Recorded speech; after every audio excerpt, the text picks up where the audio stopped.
हरि ओम। मंगलम भगवान विष्णु मंगलम गरुड़ध्वजा मंगला पुंडरीकाक्षो मंगलायतनो हरि। बोलो विष्णु भगवान की जय। बैसाख मास महात्म 8वां अध्याय। सुखदेव जी कहते हैं, राजन, पंपा के तट पर कोई शंख नाम से प्रसिद्ध परम यशस्वी ब्राह्मण थे, जो बृहस्पति के सिंह राशि में स्थित होने पर कल्याणमयी गोदावरी नदी में स्नान करने के लिए गए। मार्ग में परम पवित्र भागीरथी को पार करने के बाद दुर्गम, जल शून्य और भयंकर निर्जन वन में धूप से विकल हो गए। बैसाख का महीना था और दोपहर का समय। वे किसी वृक्ष के नीचे जा बैठे। उसी समय कोई दुराचारी व्याध हाथ में धनुष धारण किए वहाँ आया। ब्राह्मण के दर्शन से उसकी बुद्धि पवित्र हो गई और वह इस प्रकार बोला, मुने, मैं अत्यंत दुर्बुद्धि और पापी हूँ। मेरे ऊपर आपने बड़ी कृपा की है, क्योंकि साधु महात्मा स्वभाव से ही दयालु होते हैं। कहाँ मैं नीच कुल में उत्पन्न हुआ व्याध और कहाँ मेरी ऐसी पवित्र बुद्धि। मैं इसे केवल आपका ही उत्तम अनुग्रह मानता हूँ। साधु बाबा, मैं आपका शिष्य हूँ, कृपा पात्र हूँ। साधु पुरुषों का समागम होने पर मनुष्य फिर कभी दुख को नहीं प्राप्त होता। अतः आप मुझे अपने पाप नाशक वचनों द्वारा ऐसा उपदेश दीजिए, जिससे संसार बंधन से छूटने की इच्छा रखने वाले मनुष्य अनायास ही भव सागर से पार हो जाते हैं। साधु पुरुषों का चित्त सबके लिए समान होता है। वे सब प्राणियों के लिए दयालु होते हैं। उनकी दृष्टि में न कोई नीच है, न कोई ऊंच, न अपना न पराया। मनुष्य संतप्त होकर जब जब गुरुजनों से उपाय पूछता है, तब तब वे उसे संसार बंधन के छुड़ाने वाले ज्ञान का उपदेश करते हैं। जैसे गंगा जी मनुष्यों के पाप का नाश करने वाली है, उसी प्रकार मूढ़ जनों का उद्धार करना साधु पुरुषों का स्वभाव ही माना गया है।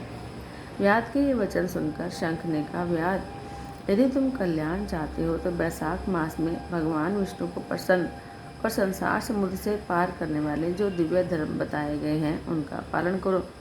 मनुष्य शंख व्यास से बहुत कष्ट पा रहे थे। दोपहर के समय उन्होंने सुंदर सरोवर में स्नान किया और युगल वस्त्र धारण करके मध्याह्न काल की उपासना पूरी की। फिर देव पूजा करने के बाद व्याध के लाए हुए श्रमहारी और स्वादिष्ट कैद का फल खाया।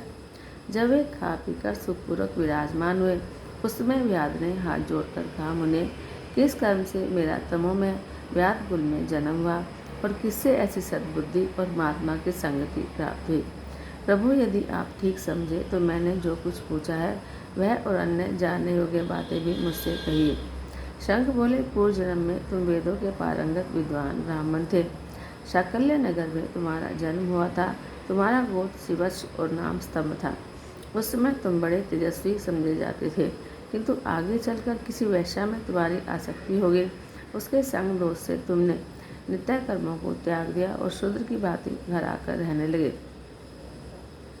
यद्यपि तुम सदाचार शून्य, दुष्ट और धर्म कर्मों के त्यागी थे, तो भी उस समय तुम्हारी ब्राह्मणी पत्नी कांतिमती ने वेश्या सहित तुम्हारी सेवा की। वह सदा तुम्हारा प्रिय करने में लगी रहती थी। वह तुम दोनों के पैर धोती, दोनों की आज्ञा का पालन करती और दोनों से नीचे आसन पर सोती थी। इस प्रकार वेश्या सहित पति की सेवा करती हुई उस दुखनी ब्राह्मणी का इस पृथ्वी पर बहुत सा समय बीत गया। एक दिन उसके पति ने मूली सहित उड़द खाया और तिल मिश्रित निष्पाप भक्षण किया। उस अपथ्य भोजन से उसका मुंह पेट चलने लगा और उसे बड़ा भयंकर बगंधर रोग हो गया। वह उस रोग से दिन रात जलने लगा। जब तक घर में धन रहा तब तक वेश्या भी वहाँ टिकी रही। उसका सारा धन लेकर पीछे उसने उसका घर छोड़ दिया। वेश्या तो क्रूर और निर्दयी होती ही है। उसे छोड़कर दूसरे के पास चली गई। तब वह ब्राह्मण रोग से व्याकुलचित हो रोता हुआ अपनी स्त्री से बोला, देवी, मैं वेश्या के प्रति आसक्त और अत्यंत निष्ठुर मनुष्य हूँ, मेरी रक्षा करो। सुंदरी, तुम परम पवित्र हो, मैंने तुम्हारा कुछ भी उपकार नहीं किया। कल्याणी, जो पापी और निंदित मनुष्य अपनी विनीत पत्नी का आदर नहीं करता, वह 15 जन्मों तक नपुंसक होता है। महाभागे दिन रात साधु पुरुष उसकी निंदा करते हैं। तुम साध्वी और पतिव्रता हो, मैं तुम्हारा अनादर करके पाप योनि में गिरूंगा। तुम्हारा अनादर करने से जो तुम्हारे मन में क्रोध हुआ होगा उससे मैं दग्ध हो चुका हूँ। इस प्रकार अनुताप युक्त वचन कहते हुए पति से वह पतिव्रता हाथ जोड़कर बोली, प्राणनाथ, आप मेरे प्रति किए हुए व्यवहार को लेकर दुख न माने, लज्जा का अनुभव न करें। मेरा आपके ऊपर तनिक भी क्रोध नहीं है, जिससे आप अपने को दग्ध हुआ बतलाते हैं। पूर्व जन्म में किए हुए पाप ही इस जन्म में दुख रूप होकर आते हैं। जो उन दुखों का धैर्यपूर्वक सहन करती है वह स्त्री साध्वी मानी जाती है और वही पुरुष श्रेष्ठ समझा जाता है। वह उत्तम वर्ण वाली स्त्री अपने पिता और भाइयों से धन मांग कर लाई और उसी से पति का पालन करने लगी। उसने अपने स्वामी को साक्षात क्षीरसागर निवासी विष्णु ही माना। वह दिन रात पति के मलमूत्र साफ करती और उसके शरीर में पड़े हुए कष्टदायक कीड़ों को धीरे धीरे नख से खींचकर निकालती थी। ब्राह्मणी न रात में सोती थी न दिन में। अपने स्वामी के दुख से संतप्त होकर वह दुखनी सदा इस प्रकार प्रार्थना किया करती थी, प्रसिद्ध देवता और पितर मेरे स्वामी की रक्षा करें, इन्हें रोगहीन और निष्पाप कर दें। मैं पति के आरोग्य के लिए चंडिका देवी को भैंस का दही और उत्तम अन्न चढ़ाऊंगी। महात्मा गणेश जी की प्रसन्नता के लिए मोदक बनवाऊंगी। 10 शनिवारों को उपवास करूंगी और मीठा और घी नहीं खाऊंगी। मेरे पति रोगीन होकर 100 वर्ष जिए। इस प्रकार वह देवी प्रतिदिन देवताओं से प्रार्थना करती थी। उन्हीं दिनों कोई देवल नामक महात्मा वहाँ आए।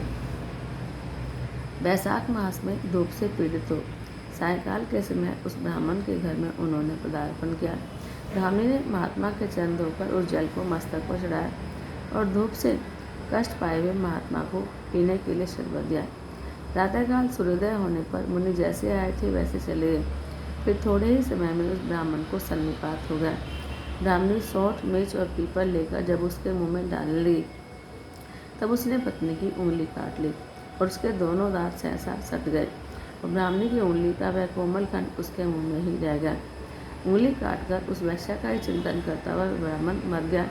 तब उसकी पत्नी कांतिमती ने कंगन बेचकर बहुत सा धन दिया और ईंधन खरीदा और चिता बनाकर वह साध्वी पति के साथ उसमें जा बैठी और उसने पति के रोगी सिर का गाढ़ आलिंगन करके उसके साथ अपने आप को भी चिता में जला दिया। शरीर त्याग कर वह सहसा भगवान विष्णु के धाम में चली गई। उसने वैशाख मास में जो देवल मुनि को शरबत पिलाया और उनके चरणोदक को शीश पर चढ़ाया था उससे उसको योनिगम में परम पद की प्राप्ति हुई।